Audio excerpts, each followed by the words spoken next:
up, guys? Welcome back to the S197 Life. So you're looking into either purchasing a CDC Shaker kit, or better known as the classic design concepts for the 05 to 09. A lot of people have a misconception on how this system actually works, if it's beneficial for you, if it's not, or is it just cosmetic. I'm gonna break it down, I'm gonna take it apart, show you exactly what it entails and what I feel personally about it. So let's get it started. All right, cool. So all you gotta do is take these off, real simple. Goes up to the heat shield, and take this off, real easy to remove.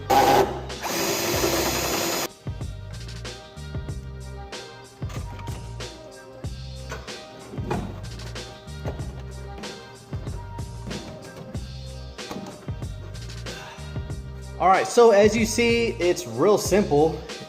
You got one nub that locks into here. This bolts onto the stock manifold. It's just a little donut to where the little nipple sits into that, and then it bolts up to this throttle body. You can have both hooked up, but I just have one just for easier removal. I had to get a rubber hose for the PCV hose because the plastic was real fragile and you need a little bit of play when you have that shaker kit on there. Yeah, even though it gets covered, yeah, it's still gonna build up dust, it's still gonna build all kinds of issues, but that is it in a nutshell. I'm gonna show you what the bottom looks like. You put it on something soft, that way I don't scratch it all up. All right, so this is what the bottom looks like. These are your drain hoses. You got 4 of them. That way when the hood closes, you have that little ring that goes around. Water goes in there and then it just diverts around the engine block, in case you're wondering how the system drains. There's nothing impressive about it, no performance gains. So the air comes through the front, through this little tube, and that's pretty much it. It just gives a little bit of cooler ambient temperatures. Nothing fancy on the bottom. The one thing I do have to say is this plastic is very, very thin and brittle. If you notice, got some little cracks here. This one, I don't even know where the hell that bolt is. Huh. So I'm gonna take it apart so you guys can see how it's put together. It's very, very easy. These are 10mm bolts.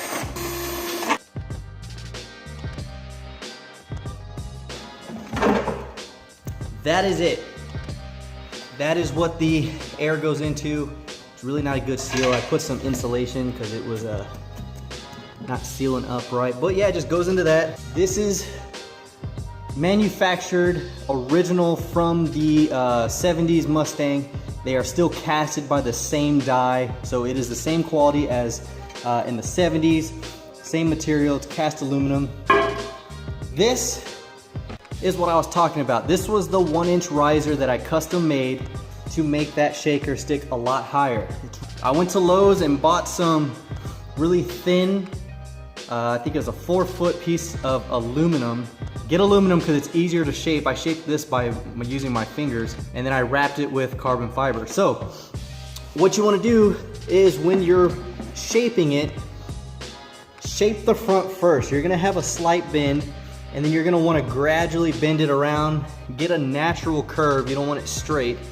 And then when you come together in the back, you can't see it because it's wrapped, but I put another piece of aluminum, drilled it, and then riveted it together, the seam right there, but you can't see it. The only thing you do see is the rivets.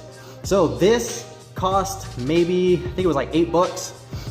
All you gotta do is buy longer screws. Just take the screws when you get this kit and take it with it. Just get, this is 1.5 inches, 2-inch long.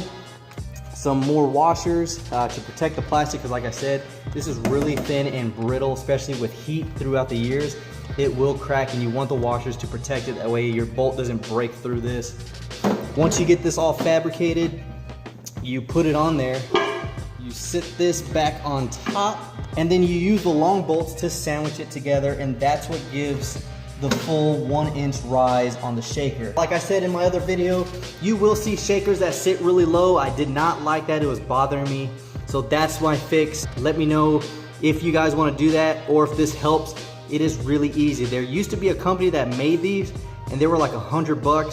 Save yourself some money, go to Lowe's and do it yourself. It is really easy. It's the cheapest cosmetic mod for this CDC Shaker kit for under 10 bucks. Bolts and screws were like maybe $1 altogether.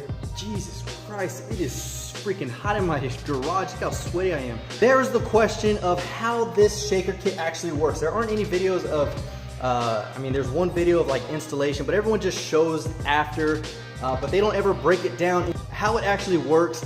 Now, $700 for this, do I feel like it's worth it? No, I feel like it should have been around $400 or $500, but I get the casting, the shaping of the plastic, aluminum, Ford Racing things on the side, but for functionality, doesn't do anything. It may cool the temperature down, maybe 1 degree. I mean, the hot air in this engine compartment is gonna trump the little bit of cold air that's gonna get through all that piping. Cosmetic look, yeah, it's perfect. And you don't have to get a new hood.